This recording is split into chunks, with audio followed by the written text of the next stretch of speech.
अस्सलाम वालेकुम जी, कैसे हैं आप? उम्मीद है कि ठीक होंगे। मैं जी हकीम साकी यूनान से, और आप देख रहे हैं मेरा YouTube channel world visa TV. आज आपके लिए एक बहुत बड़ी न्यूज़ लेके आया हूँ। दुबई के हवाले से दुबई ने multiple visa, visit visa multiple जो है वो शुरू की है, नई स्कीम शुरू की है। उस हवाले से बात होगी आज। आपको आप वीडियो देखें, एंड तक देखें।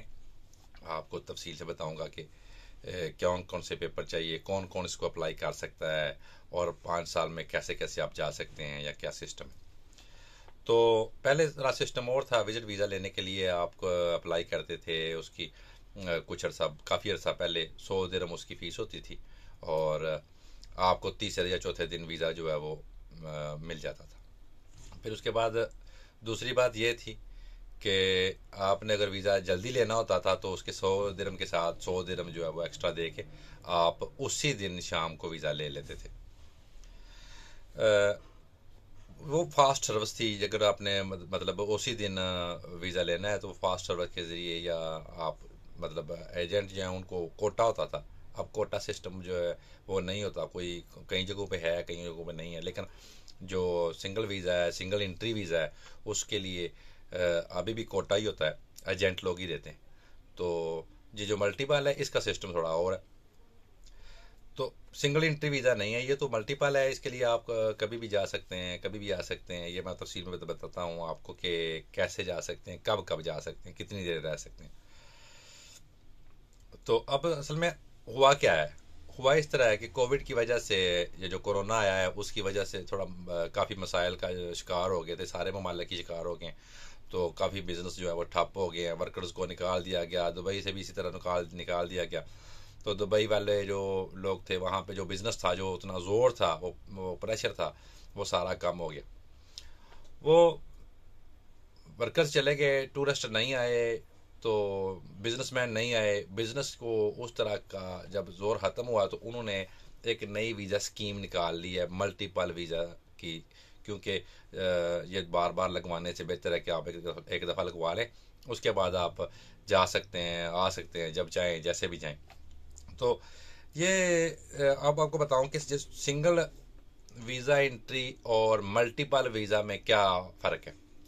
पहले इस तरह होता था कि आपके पास अगर एक वीज़ा है वो 3 माह का है, या आपके पास 1 महीने का है, और आप चले गए, चाहे आप मिसाल के तौर पर आप 15 दिन वीज़ा लिया है, 15 दिन बाद चले गए, और आप 10 दिन रहे हैं, या 20 दिन रहे हैं, या 5 दिन रहे हैं, आप वापस आ गए हैं। 3 माह का वीज़ा है, वो सिंगल एंट्री वीज़ा था। तो आप जब आ गए तो वीज़ा ख़त्म हो गया है, तो आप उस वीज़े पे दोबारा नहीं जा सकते थे। मल्टीपल वीज़े में क्या है? मल्टीपल वीज़े में ये है कि आप सिंगल एंट्री नहीं है। आप आ जाए, आपने वहाँ से एग्ज़िट करना है। कानून के तहत जो स्कीम है उसके तहत आपने वहाँ पे आप रुक सकते हैं 3 महीने के लिए। वहाँ से आपने एग्ज़िट होना है, और आप दोबारा फिर से जा सकते हैं। आप इकट्ठा 5 साल नहीं रह सकते। 5 साल का ये मल्टीपल वीज़ा होगा, लेकिन आप इकट्ठा वहाँ पे 5 साल नहीं रुक सकते। तो इसके लिए क्या चाहिए? ये और भी है। इसके लिए कौन सी कितनी कास्ट है, ये सब कंट्री के लिए। ये सिर्फ पाकिस्तान या इंडिया या बांग्लादेश के लिए नहीं, नहीं। ये यूरोप वालों के लिए भी है, मतलब सात all countries, for all countries है ये। तो अब इसकी फ़ीस कितनी है, कॉस्ट कितनी है? इतनी नहीं, मुझे नहीं थी उम्मीद कि इतनी कम होगी, लेकिन वो इसकी फ़ीस है जी 650 यूरो, दिरहम। 650 दिरहम इसकी फ़ीस है। और आप ये मल्टीपल लगवा लें। मेरा ख्याल है, मेरा मशवरा है कि जो बिजनेसमैन लोग हैं, जो जाते आते रहते हैं, उनके लिए ये बहुत अच्छी स्कीम है। एक ही दफ़ा वीज़ा लगवा लें। एमरजेंसी में जब जाना पड़ता है, किसी वक्त भी जाना पड़ता है, तो वीज़ा का तगोदो से बेहतर है कि आप जो है वो एक ही दफ़ा लगवा लें, मल्टीपल वीज़ा लगवा लें। अब दूसरी बात क्या है? दूसरी ये है कि आपने जब भी जाना है, जैसे भी जाना है, तो आपने वहाँ पे एक्सटेंड करना है, या आपने रुकना है। 3 माह रुकते हैं आप, 90 दिन के लिए जान वीज़ा रुक सकते हैं आप। 80 दिन रुक के तो एग्ज़िट करते हैं, दोबारा से जाते हैं। आपने वहाँ पे जाके कोई सिस्टम उन्होंने वो निकाला हुआ है कि आपने फ़ीस दोबारा देनी है वहाँ की। मतलब फ़ीस दोबारा देनी है। 650 में आपका, 650 दिरहम में आपका वीज़ा तो लग चुका है। लेकिन आपने जब दोबारा जाना है, एयरपोर्ट पे सिस्टम है, मतलब आपने वहाँ पे दोबारा से फ़ीस देनी है एंट्री करने की। आप उसके बाद 5 दिन रहें, 10 रहें, 20 रहें, या 70 दिन रहें, या 80 दिन या 90 दिन ही रहते हैं, तो आपने वो फ़ीस देनी है उनको। फ़ीस का तयन नहीं है, वहाँ पे वो फार्म पे लिखा होता है कि कितनी देनी है आपने। अच्छा, आप इसके लिए कौन कौन एलिजिबल है, कौन कौन वहाँ पे जा सकता है, कौन कौन वहाँ पे रुक सकता है, कौन ये वीज़ा अप्लाई कर सकता है, और उसके लिए कौन कौन से डॉक्यूमेंट्स चाहिए। तो सबसे पहले तो होगी फ़ीस। फ़ीस के 650 दरम फ़ीस है इसकी, ये 5 साल वाले मल्टीपल वीज़ा की। तो दूसरे नंबर पे है जी, हाँ जी, ये एक बात और है, ये बंदा खुद अप्लाई कर सकता है, ये कोटा एजेंट्स को नहीं दिया गया। ये जिसने भी अप्लाई करना है खुद अप्लाई करना है, या जो अगर कोई नहीं समझता तो वो किसी दोस्त से अप्लाई करवा ले। ठीक है, इसके लिए 2 वेबसाइट्स हैं, वो मैं डिस्क्रिप्शन में दे दूंगा। और आईसीए को तो खैर सारे ही जानते हैं, जो अरब ममालिक में जाते आते रहते हैं वो सब जानते हैं कि आईसीए उनकी एक वेबसाइट है, वहाँ पे आप वीज़े के लिए आप अप्लाई कर सकते हैं और वीज़ा चेक कर सकते हैं, तफसील से देख सकते हैं क्या है क्या नहीं है। लेकिन ये जो नई वेबसाइट आया है ये सिर्फ दुबई के लिए, ये है GDFRA, GDFRA, ये सिर्फ दुबई के लिए। और ये जो आईसी है ये तमाम अरब अमारात के लिए आ जाती है। आप वहाँ पे मतलब खुद अप्लाई कर सकते हैं, ये आपने खुद अप्लाई करना है, ये जेंट अप्लाई नहीं कर सकता, जेंट को ये कोटा नहीं दिया गया। तो उसके बाद आता है जनाब अगला नंबर है, आपने वहाँ से फार्म लेना है। फार्म पे क्या करना है, सबसे पहले आपने अपना एड्रेस डालना है, पाकिस्तान का है, इंडिया का है, बांग्लादेश का है, जहाँ का भी है। आपने सबसे पहले अपना एड्रेस लिखना है कि आप कहाँ के रहने वाले हैं, अपना एड्रेस, अपना ज़िला, अपनी तहसील, अपना गांव, अपना मतलब शहर, अपना सिटी, अपने यूनियन कौन सा तफसील से अपना जो एड्रेस है, आप जो लेटर्स के लिए लिखते हैं वो एड्रेस वहाँ पे आपने दर्ज करना है। और कहाँ जाना है, किसके पास जाना है, वो वाला एड्रेस खानापुरी है, आपने उसको भी पूरा करना है कि आप किसके पास जा रहे हैं, वहाँ पे आपका कौन है, दोस्त है, मतलब रिश्तेदार है, रिलेटिव है, जो भी है। इसके बाद जनाब आपने जनाब 5वें नंबर पे है, आपने वहाँ पे देनी है अपनी कलर फ़ोटोज़ देनी है, और पासपोर्ट देना है। पासपोर्ट जो है, कोई भी वीज़ा लगवाना हो, एक बात याद रखें, कोई भी वीज़ा लगवाना हो उसके लिए पासपोर्ट कम अज़ कम 6 माह के लिए वैलिड होना चाहिए, कम अज़ कम, मतलब 6 माह से ज़्यादा मुद्दत उसकी होनी चाहिए। आपने कलर फ़ोटोज़ देनी है और पासपोर्ट जो है उसकी कापी देनी है, वहाँ पे लगानी है, आपने तस्वीरें लगानी।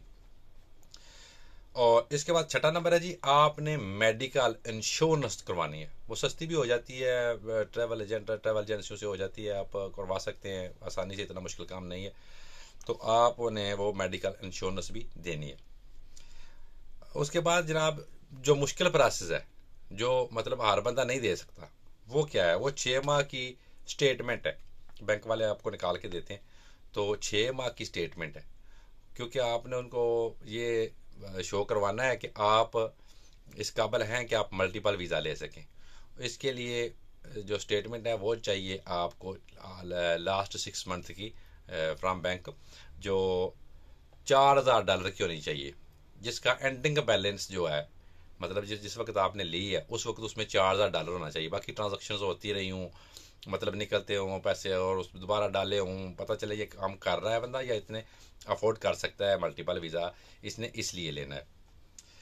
ठीक है जी। उसके बाद जनाब आपके पास होना चाहिए, आप अगर वैक्सीनेशन है, आपने वैक्सीन लगवाई हुई है, आपका उसके पास आपके पास कार्ड है, तो उसका आपने वो अंदराज करना है, तस्वीर उसकी भी डालनी है। एक बात और है, इसकी जो फ़ीस है, ये फ़ीस अगर आपका वीज़ा नहीं लगता या लग जाता है, अगर नहीं भी लगता तो ये 650 दिरहम नाकाबिले वापसी है, ये फ़ीस आपको वापस नहीं मिलेगी।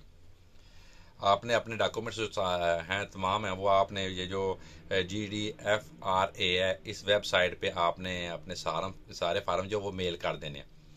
आपको भी वीज़ा मेल होकर ही आएगा, आपने कहीं जाकर अप्लाई नहीं करना है, आपको भी वीज़ा मेल के ज़रिए ही मिलेगा। तो आप मतलब 90 दिन लगातार रह सकते हैं। और ये मेरे ख्याल में आई थिंक ये उन दोस्तों को, उन भाइयों को, उन अपनों को ये वीज़ा लगवा लेना चाहिए। जो जो जाते आते रहते हैं, जिनका जाना आना लगा रहता है, कभी साल बाद, कभी 6 महीने बाद, कभी 1.5 साल बाद, कभी 2 साल बाद, तो वो ये मेरा आई थिंक लगवा लें, वो उनके लिए बहुत बेहतर है। ये उनको मतलब बार बार वीज़े की टेंशन, लेंगे नहीं लेंगे, मिलेगा नहीं मिलेगा, किसको कहना है किसको नहीं कहना, ये टेंशन ख़त्म हो जाएगी। एक दफ़ा लगवाने से आप आसानी से आते जाते रहेंगे।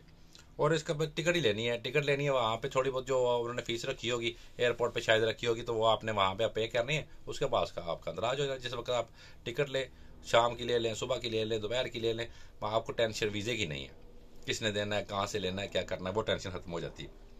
घूमने फिरने वाले दोस्त जो हैं, वो जिनके रिश्तेदार हैं, जाते आते रहते हैं, जो बिजनेसमैन लोग हैं, उनके लिए ये एक बड़ा सुनहरी मौका है, ये गोल्डन चांस है। तो आप मतलब ये अप्लाई करें। जो जाने आने वाले हैं वो ये लगवा लें, 5 साल का, आपके लिए बहुत बेस्ट रहेगा। तो ये आज की जो अब जो एप्लीकेंट जो कोई भी जो एप्लीकेंट, अगर आप जो एप्लीकेंट हैं, आपने एप्लीकेशन करनी है यहाँ पे जो आपको वेबसाइट बताइए, तो आप के पास अगर ये लगा हुआ है, आप एक दो दफ़ा गए हैं, आपको आसानी ये हो जाएगी कि मल्टीपल लगने से, वीज़ा लगने से आपके पासपोर्ट की वैल्यू बहुत ज़्यादा हो जाएगी, आपके पासपोर्ट की पावर बहुत ज़्यादा हो जाएगी। आप मल्टीपल लगा होगा तो आप किसी भी जगह पे आप एक दो दफ़ा ट्रैवल करके आपकी कोई भी वीज़ा अप्लाई करें, तो पता चलेगा कि ये बंदा बिजनेसमैन है, ये बंदा आता जाता रहता है, घूमने फिरने वाला है।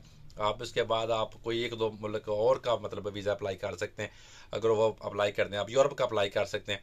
लेकिन अगर आपके पास मल्टीपल लगा है तो आपके लिए बहुत ज़्यादा आसान, नहीं लगा तो फिर भी अप्लाई तो कर सकते हैं, लेकिन उसके लिए इस अगर मल्टीपल लगा है तो आप आसानी से अप्लाई करेंगे, आपके लिए बहुत ज़्यादा आसानी होगी। क्योंकि ये देखने से पता चल जाएगा कि आप एक बिजनेसमैन हैं, आप घूमने फिरने वाले हैं, आप आने जाने वाले हैं, आप कहीं पे विजिट कहीं भी कर सकते हैं। शो इस बात से ये मकसद हो गया कि आप इतने काबिल हैं कि आप कहीं भी विजिट कर लें। तो ये जनाब थी आज की वीडियो। अपना बहुत सा ख्याल रखें, मिलते हैं किसी नई वीडियो के साथ। अल्लाह हाफिज़।